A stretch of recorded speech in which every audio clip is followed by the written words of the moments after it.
Today we're going to discuss the Animorphs movie and what I believe could make it successful or unsuccessful, whichever way. Frick's sake, Adam. I always find a way to cock it up, don't I? Right, so what we're going to discuss today is we're going to look at some big name brands, and then we're going to look at little old Animorphs and say, can you do that? Will that make you successful? So today I went down to my local nerd shop and just had a look around. The place was filled to the brim with mostly one particular franchise. And round of applause if you can guess what it is within 5, 4, 3, 2, 1. It was Star Wars. Star Wars was everywhere. Basically, like 80% of this nerd shop was Star Wars. I mean, it had like a music section, it wasn't there. But the nerd bit, yeah, Star Wars. What was it about Star Wars that everyone says was the big winning thing? Merch. And it did a fantastic job at that, and that's where it made a lot of its money. It had this, I mean, in hindsight, I don't think it was a great movie, but it was a good movie. They had this good movie, and it had all these set pieces in it, like ships and monsters and iconic characters and lightsabers, and it milked the merch to buggery. And it became a worldwide sensation, and then the sequels came along. But let's forget about them. But this has been replicated by numerous franchises over the years. And we're going to look at another couple of examples. So Star Wars was what, the 70s, 80s, I think? So back then. Animorphs came out in the late 90s. What else came out in the late 90s? Barry Trotter. It was another thing I saw when I went to my local nerd store. Yeah, that rhymes. And they got loads of Barry Trotter stuff as well. My wife loves Barry Trotter. And you know, you got the Barry Trotter, sorry, it's really close to the light today because I'm trying to take the glare off the back things here, you know, bit of a problem with setup. But yeah, look, you got the logo there, you got Barry Trotter with his mop. Yeah, it's a freaking crochet kit of all things. Now with Harry Potter, you've got broomsticks, you've got wands, you've got sorting hats, you've got the Quidditch things, the balls. Not bollocks, there is bollocks, but there's not, that's the wrong bollocks. There's also, I don't know, dragons and trolls, and a big castle, and a train, a big old train, iconic train. You know, they actually built the actual train and zoomed it around the country, you know. Iconography, as I think it's called.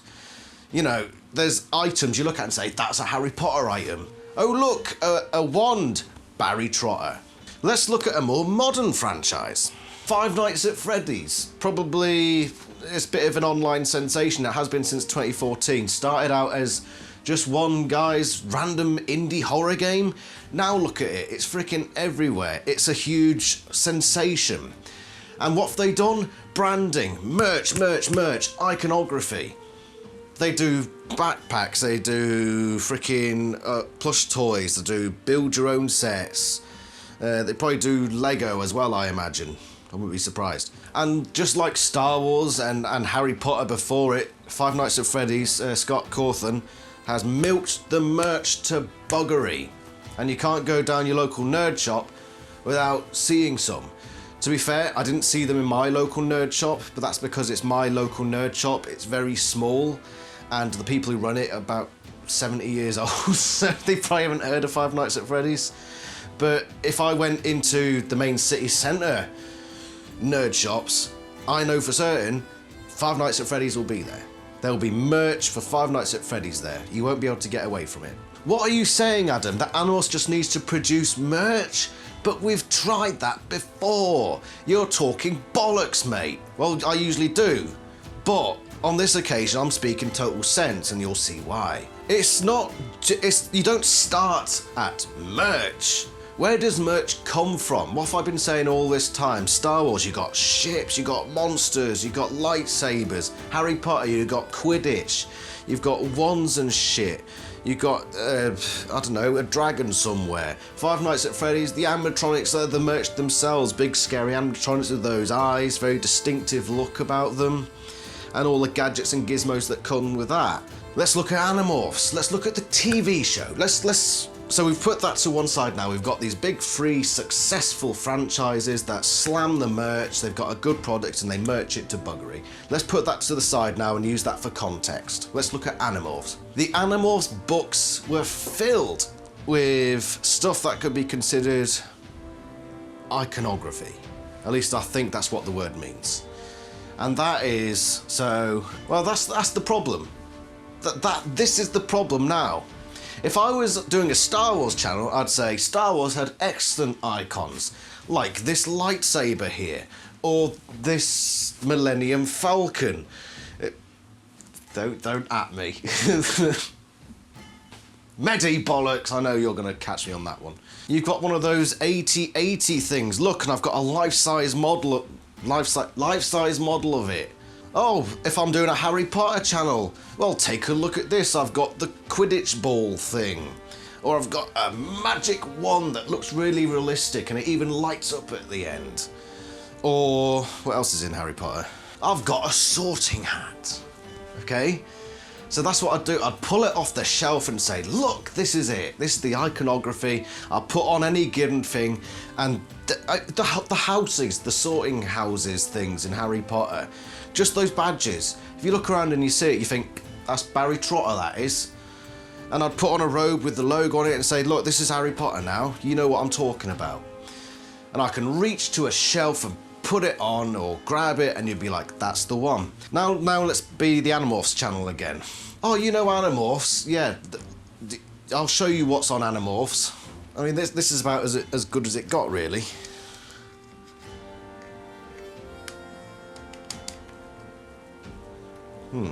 Star Wars, Harry Potter, Five Nights at Freddy's.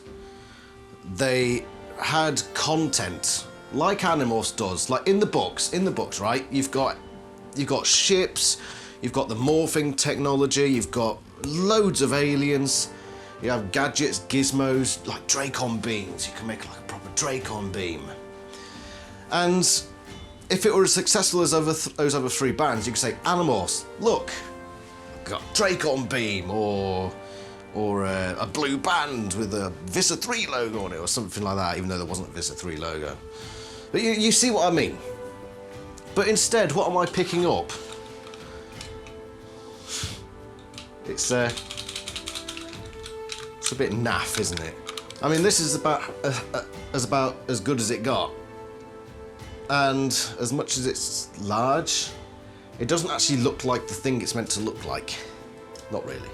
This, I believe, was the major problem of the TV series, and where an Animorphs movie will hope to change things, to bring it back in line to those big classic titles that we've discussed. Let's think about the TV show, okay?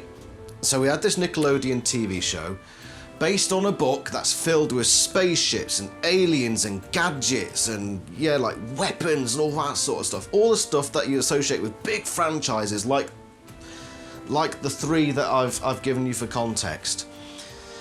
And given a big budget, like the Harry Potter movies, if Animorphs had the big enough budget so that it could properly replicate the books, I think it could well have been as big as one of those, maybe not Star Wars, but one of the other franchises.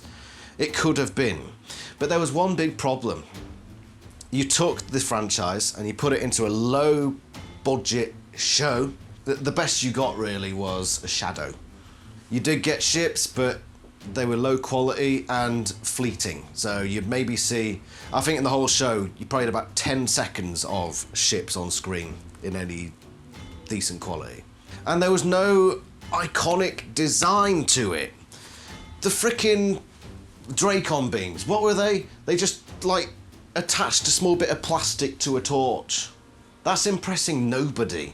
That's not an icon, that's not iconography. That's budget, that's wasted potential.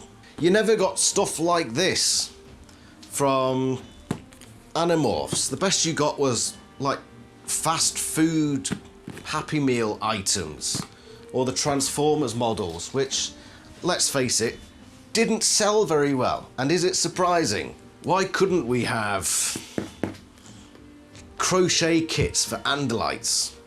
And I know, to be fair, some Animorphs fans have actually done that, but it's themselves, it's not like actual franchise made.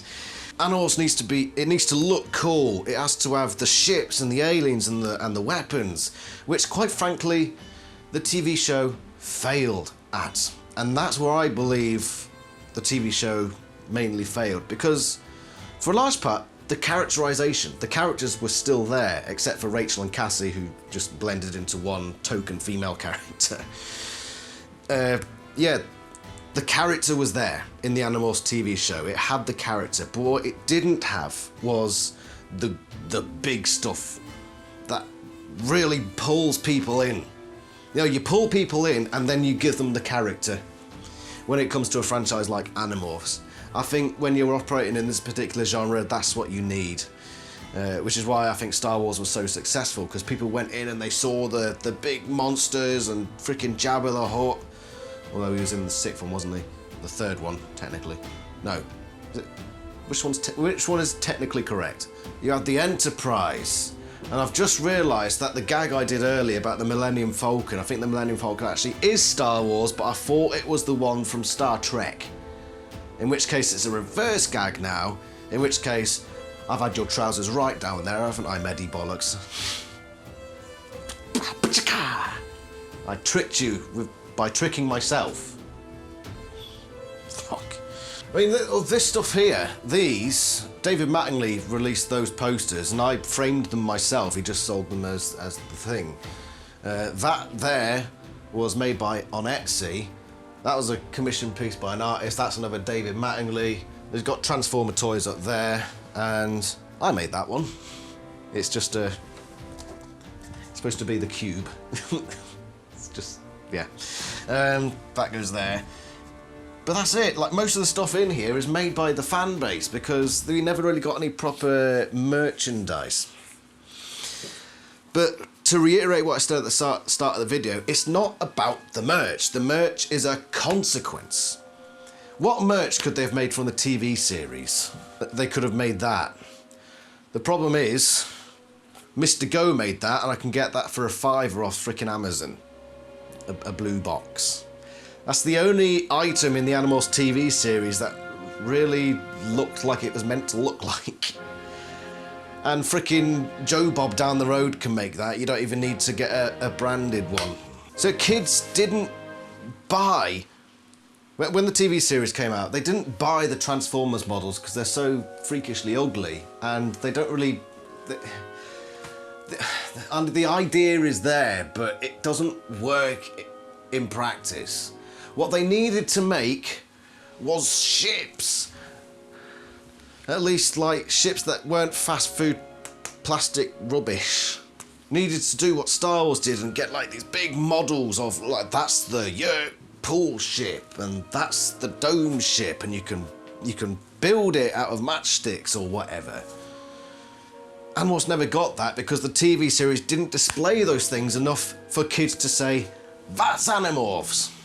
That ship there on that shelf, that's Animorphs.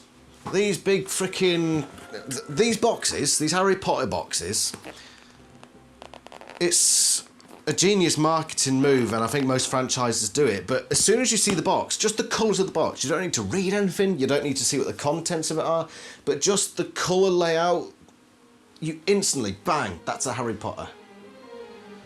It's genius marketing, which Animorphs I don't think got. I mean, they tried to be fair. They got the fingerprint pattern and the Animorphs logo, which are fine. It's just that they didn't sell anything good. And look at this here. Do I want to pull it down? Thing is, watch the TV show and then look at this. Do they match? I don't know what I'm putting that myself. Think of me as the TV show. You've watched an episode of Animorphs and you've seen Paolo Costanzo. You saw the Andalite model in the shadows in the TV series, and then you look at this. Do you instantly think, that's Animorphs? Does it catch your eye in that way? I dare say probably not. So what am I trying to say in conclusion? If we want Animorphs to be the next Star Wars or Harry Potter or Five Nights at Freddy's, these big sensations that are basically going to be solidified in the public consciousness for decades. If we want Animorphs to be something like that, we need to they need to franchise it better. This Animorphs movie could be the first step in that. How do I think the Animorphs movie can do that? Make it bigger than it was in the TV series. Iconography. Get some really cool looking Dracon beams and showcase them effectively. Design awesome ships out in space. When I did my movie pitch a while back, and I will do another one at some point by the way, I suggested, rather than starting with the kids at the mall, start with that battle that Elfangor's in outer space. Just immediately throw us into a Star Wars-like setting where we've got these really cool-looking alien ships shooting at each other. Elfangor in his cockpit, doing his thing. Really make it look cool. Because, and I hate to say it, most people, most normies, prefer cool stuff to deep and meaningful stuff. And I've come to the conclusion that even though I would be happy with a movie full of deep and meaningful stuff without any of the big set piece things, most people would, you know, sacrifice the, and I'm talking non-Animorphs fans by the way, they wouldn't care so much about the character as the big set pieces and all that sort of stuff. We need to hit it hard. I keep saying we. Freaking Picture Start and Scholastic need to hit it hard. Start with that big space battle with all the really cool ships, bring it down to earth. You've got these Dracon beams that aren't just freaking flashlights with bits of plastic stuck on, like proper, really cool looking weapons. And you need the blue box there, maybe make that a bit more distinctive in some way, just so it stands out from these freaking Mr. Go things. I'd understand that if you changed the design of the blue box. I would actually understand that. So you can't just buy it for five quid off Amazon. Really work hard on the alien designs. Rather than the TV show just showing a shadow of Visser 3's monster, make it this really cool, really scary monster. Like a Five Nights at Freddy's monster. You know, some iconic like that. So people look at that and say, wow. And if they see it anywhere in a shop, they think, right, Animorphs. That's that. That's a franchise that I can get behind. That's the whole point of this video I'm trying to make, I think. And then you can relate that to Animorphs games. I do intend to carry on with my little, what can we do for an Animorphs game series thing. Yeah, make better merch, iconography. The thing is with these freaking Transformers models, how do you replicate morphing in toy form? I don't think, at least, I mean, maybe in the future when we've got better technology you can, but right now, and especially a quarter of a century ago, that it doesn't work. It doesn't work. So you need to concentrate on something else. I think the Animorphs movie can be successful. I do think it can be successful. Picture Start has still got it as the first. So on their Twitter page, they've got coming soon, : Animorphs, and then a few other bits as well. It's still there. They're working hard. They've made that new Strays film, which frankly looks like shit. But they're making stuff. They're making a lot of stuff. Even though you've got the writer strike going on, you had the pandemic a couple of years ago, which I think everyone's still reeling from. Animorphs movie, I still think is happening. I just hope to God that Picture Start realizes what they've got in their hands and how best to use it. If the Animorphs movie goes to the full extreme and just becomes a set piece thing, like freaking Book 51, which I hated, where it's just set pieces, there's no real character to it, it's just bang, bang, explosion. If it works, I will be happy. If it means that Animorphs gets pushed into the spotlight and people start buying freaking merch and it makes money and they start saying, right, now we're gonna do more stuff, I will be satisfied even if the movie is not satisfactory to me. Because I know that Animorphs is bigger than me. So if I'm upset, but the franchise succeeds, then that'll actually make me happy. because I want Animorphs to succeed. Because it's my childhood, I love it. You know, you can tell I freaking love it. I've got it everywhere. So if I don't like the movie, but everyone else does, cool. Absolutely fantastic. If I love the movie to bits, but it just splodges on the bottom of the movie cinema floor and nobody else ever watches it, I'd be upset. I mean, personally, I'd be happy because I got something good, but then I'd also be upset because that would probably be it. No more Animorphs ever again. So, even that might not be true. Anyway, I've rambled on for long enough. What do you think? Do you think I'm thinking along the right lines? Am I completely barking up the wrong tree when it comes to iconography and making a franchise that sells? What do you think? And do you think the TV show did as crap a job as I think it did in this regard? Thank you very much for watching, and I shall see you next time for whatever it is I'm doing a video on at the time. Ta-ra!